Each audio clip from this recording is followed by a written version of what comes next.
कथा सुन। रामं रामानुजं सीतां भरतं भरतानुजं सुग्रीवं वायुसूनुं च प्रणमामि पुनः पुनः प्रणमामि पुनः पुनः। श्री सीतारामचंद्र भगवान की जय। श्री गोस्वामी तुलसीदास जी महाराज की जय। श्री गणेश भगवान की जय। श्री रामचरितमानस भगवान की जय। श्री आचार्य चरण की जय। प्रिय मित्रों, ये अपनी मानस व्याख्यान माला जो चल रही है,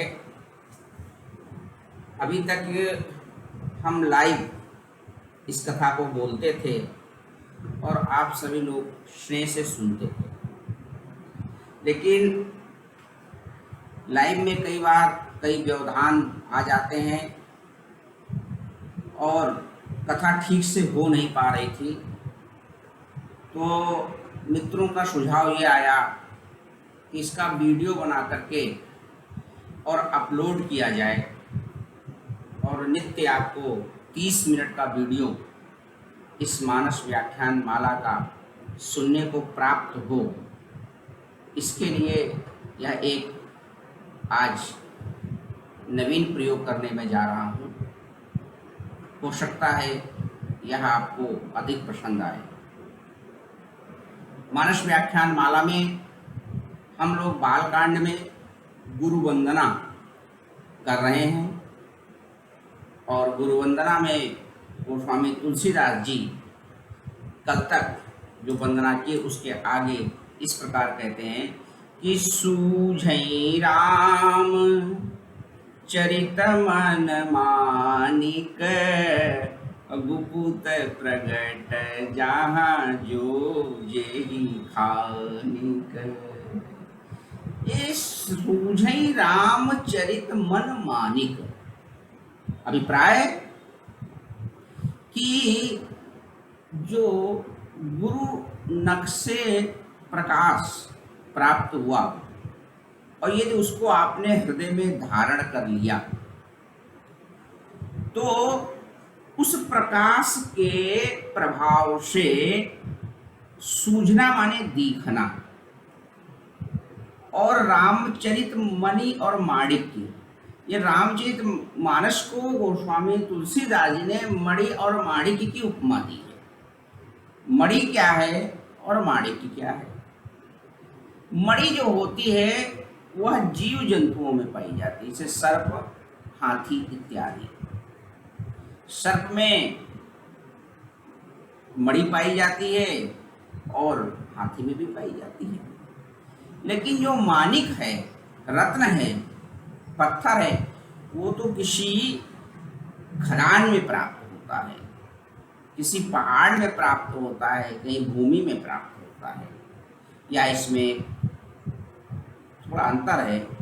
और गुप्त प्रगट जहाँ जो जे खनिक, यानी कि गुप्त माने जो चीज छिपी हुई है, चाहे गुप्त हो उसको प्रकट कर देते हैं।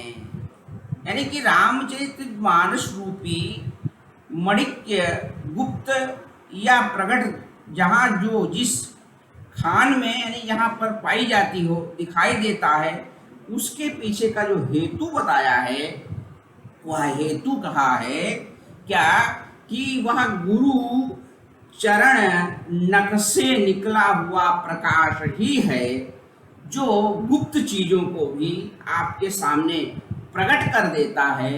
और जब वो प्रकट हो जाते हैं तो यह जो रामचरित मानस है, यानी कि भगवान का जो चरित्र चित्रण है, जो भगवान की कथा है, वह हमको प्रकट रूप में दिखाई पड़ने लगती है। इस प्रकार से इसका अर्थ समझना चाहिए। सूझई राम चरित मन मानिक गुपत प्रगट जहाँ जो जेहि खानिक। और इस प्रकार से गोस्वामी तुलसीदास जी आगे इसके भाव कहते हैं कि जब यह रामचरितमानस के प्रभाव, रामचरितमानस का जो दिखाई पड़ने लगता है, सब दिखाई पड़ने लगता है, तो फिर होता क्या है? तो कहा कि राम जी जब इस प्रकार से दिखाई पड़ने लगेगा तो यथा सुअंजन अंजदृग साधक सिद्ध सुजान और कौतुक देखत शैलवन भूतल भूरि निधान। यथा सुअंजन अंजदृग साधक सिद्ध सुजान कौतुक देखत शैलवन भूतल भूरि निधान। जैसे नेत्रों में सिद्ध अंजन, अंजन माने एक प्रकार का काजल, काजल लगा करके साधक और सिद्ध और सुजान पर्वत वन और पृथ्वी में समूह का निधान कौतुक ही मतलब अचानक ही, साधारणता ही, अनायासी देख लेते हैं, वैसे ही यह कौतुक देखत शैलवन भूतल भूरि निधान, वैसे ही यह रामचरितमानस का जो गुप्त है, अभिप्राय क्या है कि यहाँ पर जो गुरुचरण रज है वह आंखों के दोष को भी समाप्त करती है और हृदय के विकार को भी समाप्त करती है। यानी कि आपकी जो बाह्य दृष्टि है और आंतरिक दृष्टि है, उन दोनों प्रकार की दृष्टियों को गुरु के रज के द्वारा, गुरु की कृपा के द्वारा शुद्ध किया जा सकता है। और जब शुद्ध हो जाएगी तब, जब शुद्ध हो जाएगी तब कहा कि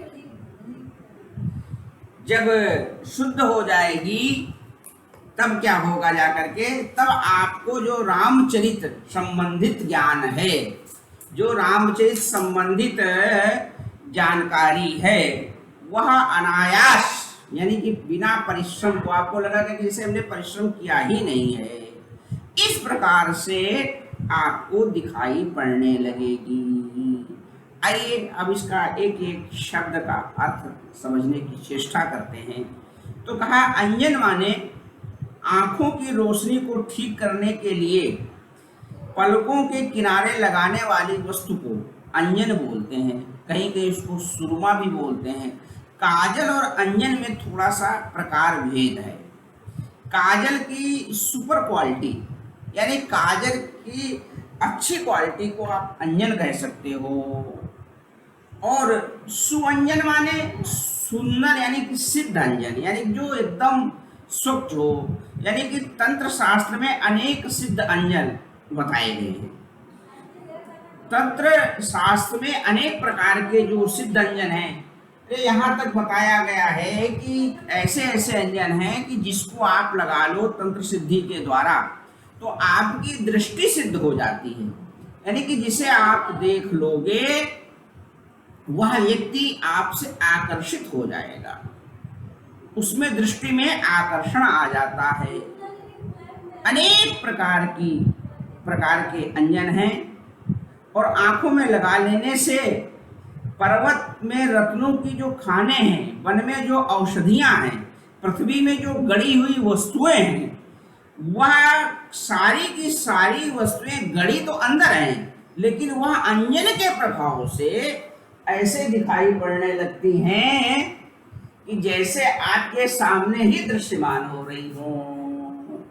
माधवदास जी को जय सिया राम। तो कहा कि कैसे वो सामने दृश्यमान होने लगती हैं, ये अंजन का ही प्रभाव है। यथा सुअंजन अंजदृग साधक सिद्ध सुजान और कौतुक देखत शैलवन भूतल भूरि निधान। यानी कि गुरु कृपा का जो अंजन है, यदि आंखों में लग जाएगा तो जो अदृश्यमान वस्तु है वह दृश्यमान हो जाती है। और ऐसा कौतुक माने अचानक ही देखते हैं। सल, शैल, वन और भूतल माने जमीन के अंदर जो निधियां हैं, निधान हैं, वह सब कुछ हमें दिखाई पड़ने लगता है।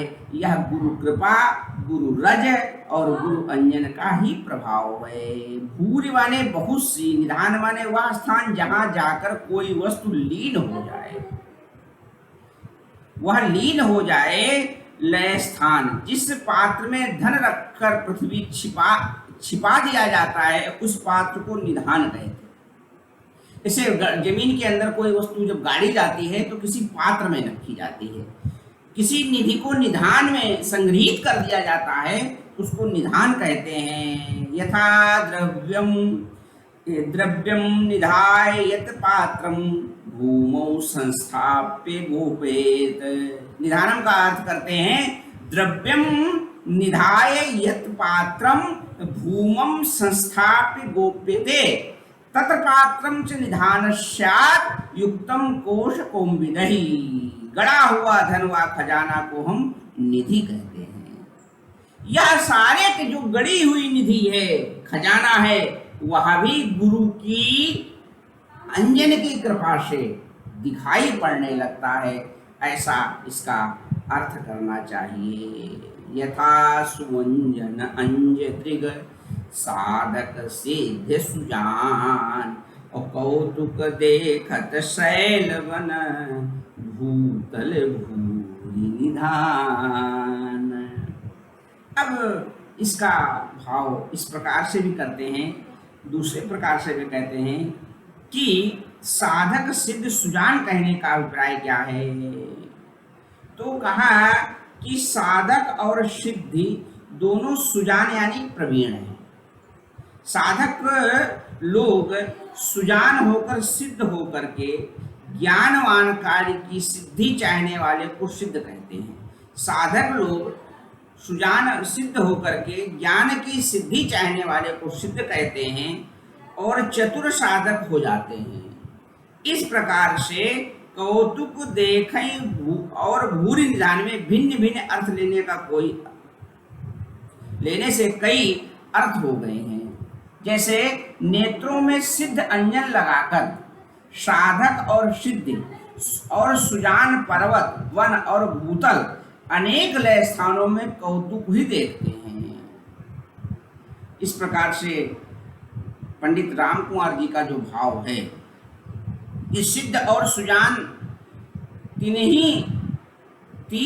ही नाम क्यों दिए, तो कहते हैं साधक सिद्ध और सुजान, यहाँ पे तीन नाम दिए। उनके देने का अभिप्राय क्या है, तो पंडित राम कुमार जी कहते हैं कि साधक प्रथम क्यों रखा। उत्तर है जीव तीन प्रकार के हैं, मुक्त, मुमुक्षु और विषयी। जीव तीन प्रकार के हैं। नंबर एक मुक्त, मुमुक्षु और विषयी, यानी कि सुनई, विमुक्त, विरक्त और विषयी। इस रामचरितमानस को तीन प्रकार के लोग सुनते हैं। विषयी, साधक, सिद्ध, सयाने। यह जो तीन प्रकार के जीव हैं, इन तीनों प्रकार के नाम लेकर के सूचित किया कि जैसे सिद्ध अंजन लगाने से मनुष्य की योग्यता आदि का कोई नियम नहीं है। अगर कोई सिद्ध अंजन लगा लेता है तो उसके लिए योग्यता के अनुसार आवश्यकता नहीं है। वह सिद्ध अंजन कोई भी व्यक्ति लगा लेगा, चाहे वो सिद्ध लगाए, चाहे मुमुक्षु लगाए और चाहे विषयी लगाए। यदि वह अंजन गुरु कृपा का अंजन वह लगा लेता है तो उसको रामचरितमानस एतावता दिखाई पड़ने लगता है, ऐसा अर्थ करते हैं। और इस प्रकार से शैल वन भूतल और निधान कह करके क्या कहना चाहते हैं कि शैल माने वन और भूतल का क्या है, तो कहा वेद और पौराणिक शैल है। पर्वत, पावन पर्वत, वेद पुराण, राम कथा, ऋष्यागर, नाना संसार ही वन है, जिसमें अंतर्यामी रूप से श्री राम जी अनेक चरित करते हुए रहते हैं। संसार करतार अति घोर गंभीर वन, ऐसा गोस्वामी तुलसीदास जी विनय पत्रिका में लिखते भी हैं। अर्थात गोस्वामी तुलसीदास जी ने यह जो त्रिगुण शक्ति है, त्रिगुणमय जो सृष्टि है, उसमें त्रिगुण प्रकार के जो जीव हैं उनको गुरु कृपा के द्वारा सब कुछ दृश्यमान हो जाता है, ऐसा यहाँ पर अभिप्राय समझना चाहिए। अब कहते हैं कि आगे का जो प्रसंग है वह इस प्रकार से है कि गुरु पद रज मृदु मंजुल अंजन नयन अमी दृग दोष विभंजन तेहि कर विमल विवेक विलोचन बरनहु राम चरित भव मोचन। अर्थात कि गुरु पद रज बहु मृदु मंजुल अंजन, या जो गुरुपद का रज है वह मृदु माने बहुत ही सुकोमल अंजन है। इससे क्या होता है, कहा नयन अमी, यह नयन के लिए अमी माने अमृत है, और आंखों का जो दोष है उसको समाप्त कर देता है। गुरुपद का जो रज का जो अंजन है वह आंखों के दोषों को समाप्त कर देता है। श्री गुरुपद रज कोमल सुंदर नयनामृत अंजन है जो नेत्र के संपूर्ण दोषों को नाश कर देता है। उसके विवेक रूपी नेत्रों में निर्मल करके और संसार को छुड़ाने के लिए ये रामचरितमानस बनने की सामर्थ्य प्रदान कर देता है, ऐसा श्री गोस्वामी तुलसीदास जी का अभिप्राय है। और कहते हैं कि यह जो गुरुपद रज मृदु मंजुल अंजन है, यह आंखों में किसी भी प्रकार का दोष हो उस दोष को शमन कर देता है।